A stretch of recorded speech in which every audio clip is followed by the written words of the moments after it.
Herkese salam dostlar, kanalıma ve videoma hoş gelmişsiniz. Bugün sizlerle birlikte yeni bir kitap tövsiyeleri videosu çəkirəm. Lakin bu dəfə fantastik kitablar yox, şəxsi inkişaf və psixoloji kitablar haqqında danışacağım. Yenə də 4 kitabdan ibarət olacaq tövsiyə videom. Eee, Amma düşünürəm ki, bu kitablar daha çox faydalı olar, çünki bir növ insanın psixoloji cəhətdən daha da irəliləməsinə, inkişaf etməsinə, eyni zamanda eee, hətta xarakterini belə dəyişməsinə səbəb ola biləcək qədər güclü təsiri olan kitablardır. Yəni mən belə düşünürəm və ona görə də sizə bu kitabları bir-bir mövzuları ilə birlikdə danışıb tövsiyə etməyi düşünürəm. İlk kitabımızı göstərim çox uzatmadan. İlk kitabımız hər halda şəxsi inkişaf kitabları oxuyanlar bilər. Bu Destek Media qrubunun bu tip kitabları çoxdur. Sadəcə olaraq görünmür. Bu hissəsindən tanımaq olar bu kitabları. Bu yenə də türk dilindədir təbii ki. Hayır deyə bilmə sənəti. Səhv eləmirəmsə bunun Azərbaycanca tərcüməsi olmalıdır. Amma əmin deyiləm. Yox deyə bilmə sənəti deyə bir kitab hardasa bir yerdə rast gəlmişəm sanki o kitaba. Bu kitab niyə önəmlidir ya da oxusaz niyə sizə faydalı olar? Ümumiyyətlə bir çox insanda mən rast gəlirəm, belə sərhədləri yoxdur, yaxud hər hansısa bir təklif olanda, hər hansısa bir şey onlardan istənəndə yox deyə bilmirlər və sırf bu səbəbdən də baxırlar ki, o qədər yox deyə bilməyiblər ki, artıq psixoloji olaraq çöküblər, öz istəklərini bir kənara buraxıblar, sadəcə olaraq başqalarının istəyinə görə həyatlarını yaşayırlar, başqalarının istəklərini və təkliflərini yerinə gətirməkdən ibarətdir onların həyatı. Bu kitab daha çox yəni bundan bəhs eləyir. Altında da yazıldığı kimi sərhədlərin qədər azadsan. Bir növ Azərbaycan dilinə tərcümə elədim. Yəni hər bir insanın sərhədlərinin olmasının önəmindən bəhs eləyir daha çox və sərhədlərin olmadıqda necə bir insana çevrilirsən, nə qədər yorulursan, nə qədər çökürsən, daha çox bundan bəhs eləyir. Buna görə əgər siz də yox deyə bilməyən bir insansınızsa, istənilən bir mövzuda sərhədləriniz yoxdursa, heç bir şəkildə qarşınızdakı insana səsinizi çıxarda bilmirsinizsə, öz duyğularınızı, öz istəklərinizi ön plana qoya bilmirsinizsə, çox tövsiyə edərəm. Amma sadəcə kitab oxumaqla təbii ki, insan özünü dəyişə bilməz. Eyni zamanda məncə yavaş-yavaş bunu davranışa da yansıtmalıdır.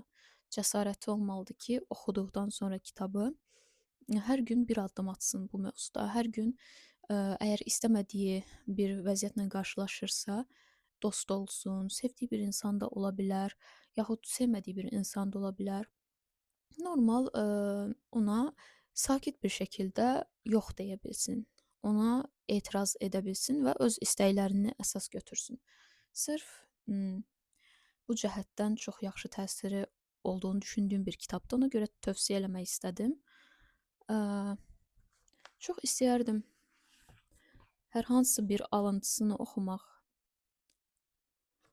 və kitabı açdığım anda belə bir səhifə çıxdı qarşıma. Bilmirəm tam olaraq niyə burada post-it yapışdırmışam. Dəyərsiz hiss edənlər, kəndinizi başqa birisinin düşüncələrinə görə incələməyə çalışırsınız, hep ikinci el bir insan olarak kalırsınız. Çox gözəl bir cümlədir açığı. Təsadüfən qarşılaşdım.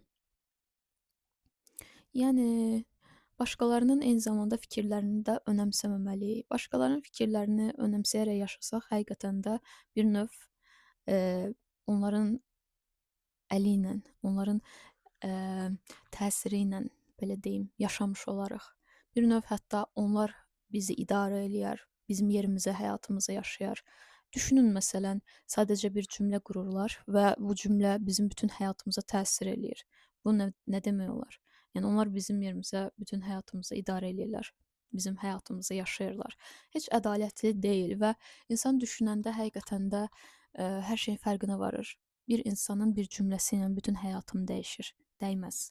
Ona görə bu kitabı oxumağınızı tövsiyə eləyərəm, amma necə deyim, çox sürətli bir şəkildə bitirib kənara atmaq yaxud çox, yəni üstündən keçib getmək məncə o qədər də yaxşı təsir eləməyəcək. Müəyyən qədər hər günə maksimum 2-3 səhifə bəlkə oxusaz və oxuduqdan sonra bir oturub düşünsəz, dərindən oxusaz, məncə daha yaxşı təsiri olar üzərinizdə. Çünki mənalı bir kitabdır. Yəni özünüz də gördüyünüz kimi bir alıntıdan nə qədər məna çıxartmaq mümkündür. Ə, Ümid eləyirəm ki, yetərli qədər məlumat verdim. Bu kitabı bir kənara qoyuram. Növbəti kitab oxuyub həqiqətən çox bəyəndiyim Seninlə başlamadı və təbii ki, əminəm ki, bunun da Azərbaycan dilində tərcüməsi var. Bu əslində bir çox məqamı ilə razı olduğum, amma bəzi yerlərdə oturub düşündüyüm, görəsən həqiqətənmi belədir dediyim kitabdır. Yəni daha çox travmalardan, ə, yəni atalardan, babalardan bizə gəlib çıxan travmalardan bəhs eləyir. Travmaların bizim üzərimizdəki təsirlərindən. Amma bəzi məqamlar var idi ki, yenə də deyim, düşündürdü məni. Buna rəğmən bəyəndiyim yerlərdə həddindən artıq çox idi. Məsələn, ümumiyyətlə anadan olmadan öncə bizim valideynimiz bizə hamilə ikən onun yaşadıkları travmalar yaxud ümumiyyətlə yaşadıklarının bizim üzərimizdə təsiri, bu tip məlumatlar çox verilir və məsələn düşünürsüz ki, görürsən mənim valideynim mənə hamilə ikən nəsə yaşamışdı, yaxud hər hansısa bir travması olmuşdu ki, mən hal-hazırda bu tip bir insanam. Yaxud bu bənzəri düşüncələri insanda yarada biləcək bir kitabdır. Bir növ, yəni necə deyim, əsrlər öncəsinə gedirsiniz bu kitabla. Öz atalarınızın, babalarınızın yaşamış olduğu şeyləri, amma əgər bilirsinizsə, təbii ki, müəyyən qədər məlumatınız varsa, bəlkə o qədər də uzağa getməyək, amma belə deyə bilərəm, müharibədə iştirak eləmiş babanız varsa, yaxud onun atası varsa, bundan xəbəriniz varsa, bunun onların övladları üzərindəki təsiri, sonra da onların övladları üzərindəki təsiri, zəncirləmə təsirlər, ailə travmaları və sairədən bəhs eləyir və ümumiyyətlə elə düşünürəm ki, bu öz psixologiyamıza enməyin, öz ruhumuza enməyin, travmalarımızı kəşf eləməyin ən asan yolu ola bilər bu kitab. Burdan da bəlkə bir alıntıya rast gələ bilərəm, baxacağam. Birinə rast gəldim. Oxuyacağam indi. Belə bir şey alıntılamışam.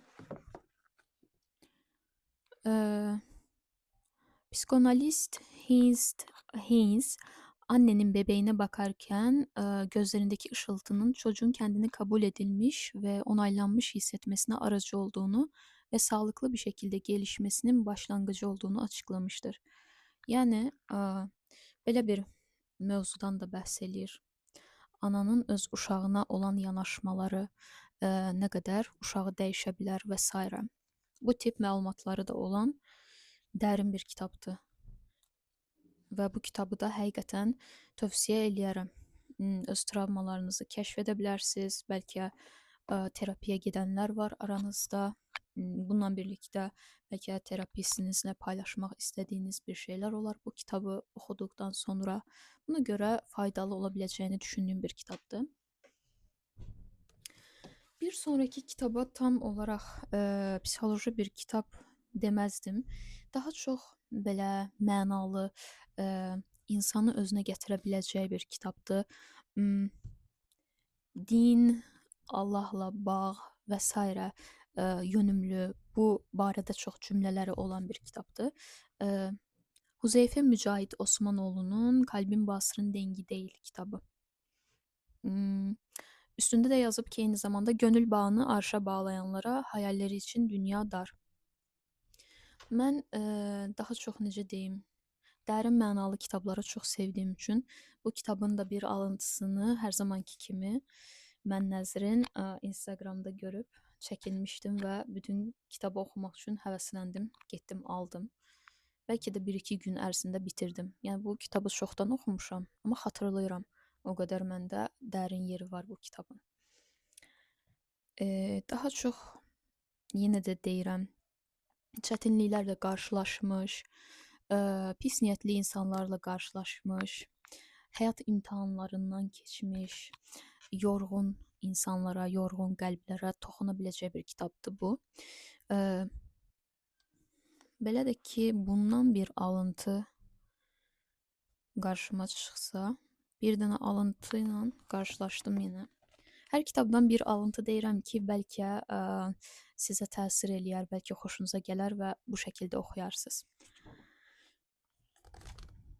Burada bir sağ tərəfdə alıntı var, onu oxuyacağım. Senin güzel niyetlerle açık bıraktığın kapılar insanlar tarafından zayıf nokta olarak yer etmiş akıllarda. Sabredip susuyorsun, söyleyecek bir şeyin yok zannediyorlar. Güzel bir şeydi. Ee, Yani mən buradan çox vaxt anladığım gözəl niyyətli insanlar ümumiyyətlə pis niyyətli insanlar tərəfindən zəif varlıqlar olaraq görünür çox vaxt. Əgər niyyətin təmizdirsə, onlara zəif, heç bir xarakterik xüsusiyyəti, güclü xarakterik xüsusiyyəti olmayan bir şəxs kimi görünürsən. Halbuki bu əksinədir. Sadəcə olaraq onlar bunun fərqində deyillər. Belə bir cümləyə bənzətdim. Bu çox xoşuma gəldi. Ümumiyyətlə unutmuşam bu kitabı. Təkrarən bu cümləni oxumaq xoşuma gəldi. Yaxşı hiss elətdirdi. Sizə çox tövsiyə eləyərəm. Əgər müəyyən qədər mənalı, dərin mənalı cümlələrin olduğu kitablar axtarırsınızsa, bu yazarın kitabları çox yaxşıdır bu cəhətdən.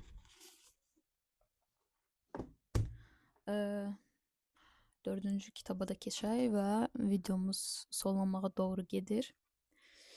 Bu kitab isə səhv eləmirəmsə universitet dövrümdə oxuduğum bir kitab idi. Duygusal savrulmalardan kurtulmak görünür. İşıq o qədər çoxdur ki. Bu da həddindən artıq çox həssaslıq, həddindən artıq çox bir şeyləri hiss etmək, duygusal olaraq hiperhəssas olmaq da deyə bilərəm buna.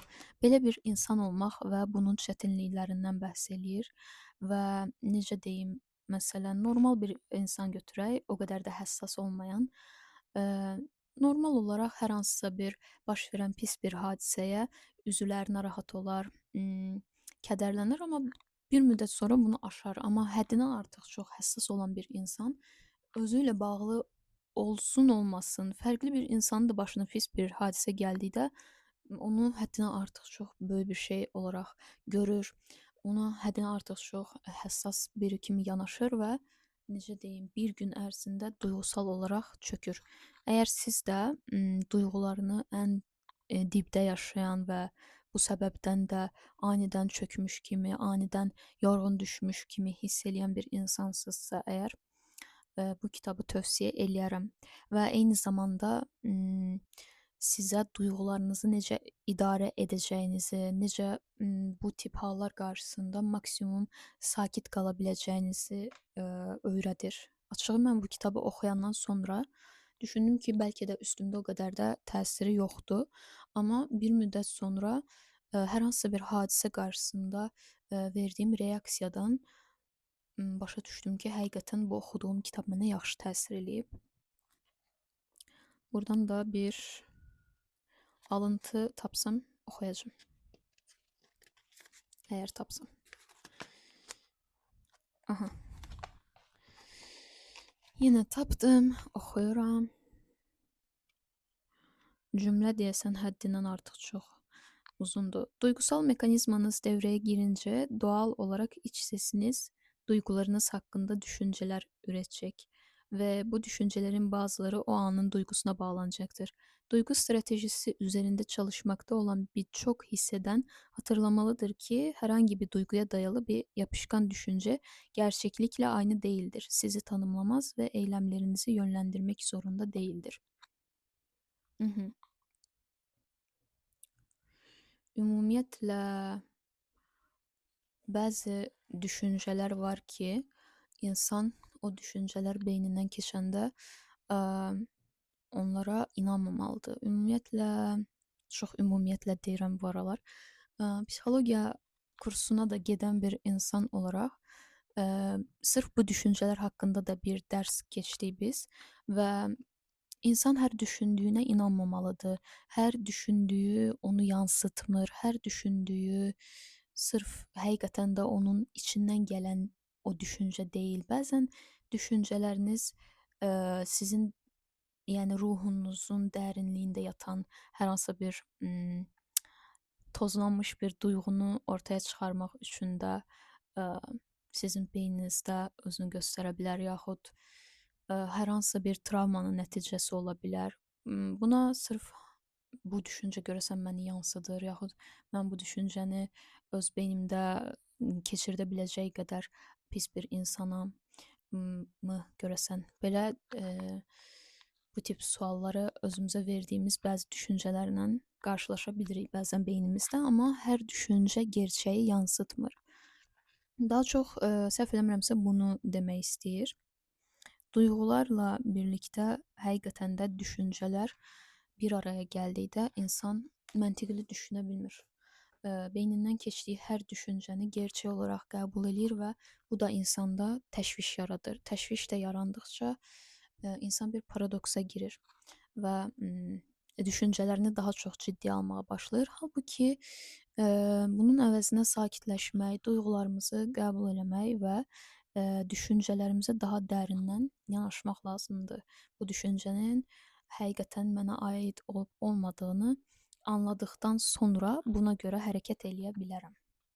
Bu şüar altında hərəkət eləmək lazımdır məncə. Bu bizi daha da rahatladacaq, daha da dəyişəcək və özümüzü tanımağımıza gətirib çıxardacaq deyə düşünürəm.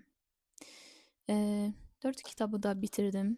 Ümid eləyirəm ki, ehtiyacınız olan kitabların tövsiyələrini sizə verdim bugün və inşallah ki, faydalı olar və əgər oxusanız davranışınıza yansıdaraq ümid eləyirəm ki, həyatınızda daha çox irəliləyə bilərsiniz. Yenə göstərirəm. Bu 4 kitab. Almaq istəyənlər üçün screenshot eləyib qalerinizdə tuta bilərsiniz. Əlim də titrədi, biraz ağır oldu. Eyni zamanda yenə də deyim, əgər fərqli videoların da gəlməsini istəyirsinizsə, rəy bölməsində bunu qeyd eləyə bilərsiniz. Yaxud daha fərqli mövzularda şəxsi inkişaf kitab tövsiyəsi istəyirsinizsə, bunu da rəy bölməsində qeyd eləyib mənə də cavab ala bilərsiniz. Videom bura qədər idi. Gələn görüşənədək.